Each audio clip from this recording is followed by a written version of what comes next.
Bulandshahr DM का सराहनीय कार्य। घर से निकाले गए 88 साल के बुजुर्ग को डीएम ने वापस घर भिजवाया। बेटे ने घर से निकाल दिया था 88 साल के बुजुर्ग बाप। ग्रेटर नोएडा में रहता है पीड़ित का करोड़पति बेटा। डीएम के पास गुहार लेकर पहुंचे थे बुजुर्ग। डीएम के फोन से बात करने पर बाप को ले जाने को राजी हुआ बेटा। गेल इंडिया में जनरल मैनेजर बताया जा रहा है बुजुर्ग को घर से निकालने वाला आरोपी बेटा। घर से निकाले जाने के बाद से बुलंदशहर में रहते हैं 88 साल के बुजुर्ग।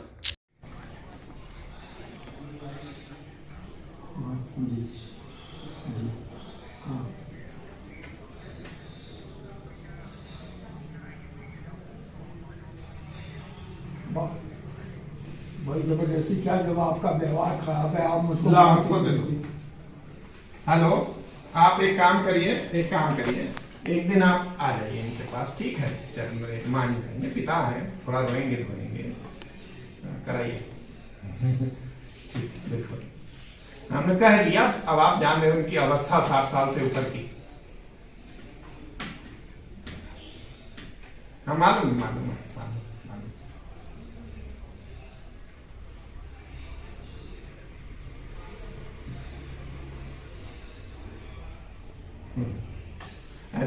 ऐसा है। चलिए, आप बहुत समझदार बड़े पद पे हो, हमको कुछ ज्यादा कहना नहीं है। आप and you handle every day so many cases like that. हमने उनको समझा दिया। दादा क्या नाम है आपका और कितनी उम्र है? मेरी 88 में चल रहा है। अच्छा, क्या समस्या है? जिलाधिकारी साहब के पास आप आए हैं, क्या समस्या है आप? समस्या ये है कि मैं वहाँ अकेला रहता था। 4 तारीख में मेरी एनएससी की किताबें उसने छीनी थी डाक खाने की। किसने? लड़के ने। बोले कि ये पैसा मैं लूँगा, आप ये मैं चो लेकर आइडर सर्वाइवर के नाम थी, तो उसने कैश करा दी। उनमें से मैंने कहा तो 1 लाख रुपए मैं निकाल लूँगा, आप क्या दस्तखत कर दीजिए।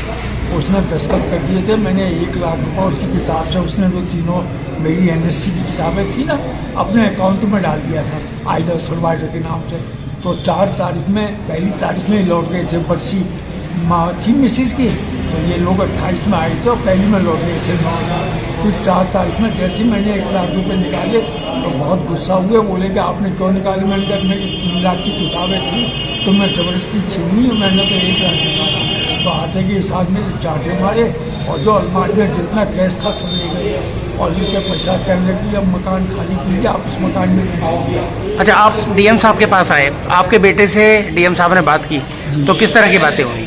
हाँ, डीएम साहब ने कहा कि आप लड़के के पास जाके रहिए, हमारे वक्त नहीं। हाँ, तो आपके बेटे से डीएम साहब ने बात की? जी हाँ। तो आपकी भी बात कराई? हाँ। क्या बात हुई आपकी? तो कहने लगा कि आपको जब सामान से ले जाना हो तो मैं आ जाऊंगा, और आपके मतलब डीएम साहब से क्यों इस किस्से को बढ़ा रहे हैं? हाँ, मैंने कहा मैं तो नहीं बढ़ा रहा भाई, तुम चाबी ले गए, मुझको घर से निकाल दिया आपने, चाबी नहीं। अभी वापस बुलाने की बात कर रहे हैं वो? हाँ। बेटा आपका वापस बुलाने की बात कर रहे हैं? हाँ। क्या कह रहे हैं? कह रहे हैं कि आप आन के यहाँ एक दिन को आ जाओ, उनको ले जाओ समझा सुनी पर। हाँ। अच्छा, तो साथ रखने के लिए तैयार हैं कि नहीं है? नहीं, साथ रखने के लिए तैयार नहीं है। साथ दोनों का बिहेवियर, उनकी मिसेस का बिहेवियर मेरे प्रति बहुत खराब। अच्छा। हाँ, चाय ना बना के देना, खाना नहीं देना। हाँ, तो कब तक ऐसा रहूँगा मैं वहाँ? तो आपके बेटे कौन सी कंपनी में है, कहाँ क्या करते हैं? गेल कंपनी में जनरल मैनेजर है। और आप कौन से पद से रिटायर हैं, कौन से विभाग सब से? Divisional officer agriculture extension. अच्छा, एग्रीकल्चर एक्सटेंशन में थे। जी हाँ, sub divisional officer agriculture extension. तो डीएम साहब ने जो आज कार्रवाई की है, इससे कितने आप मुतमईन हैं, सेटिस्फाई हैं आप? 100% सेटिस्फाइड है। उन्होंने बताया कि ठीक है, आपका लड़का समझदार है, ऊँचे पद पर है, वो ऐसा बिहेवियर नहीं करे। देखिए, आज जनता दर्शन में एक 88 साल के बुजुर्ग हमारे सामने आए थे कि हमारे बेटे ने हमको घर से निकाल दिया है, मेरा भरण पोषण की व्यवस्था की जाए। मैंने उनसे बात की तो उनका बेटा किसी नवरत्न कंपनी में एक बड़े पद पर कार्यरत है।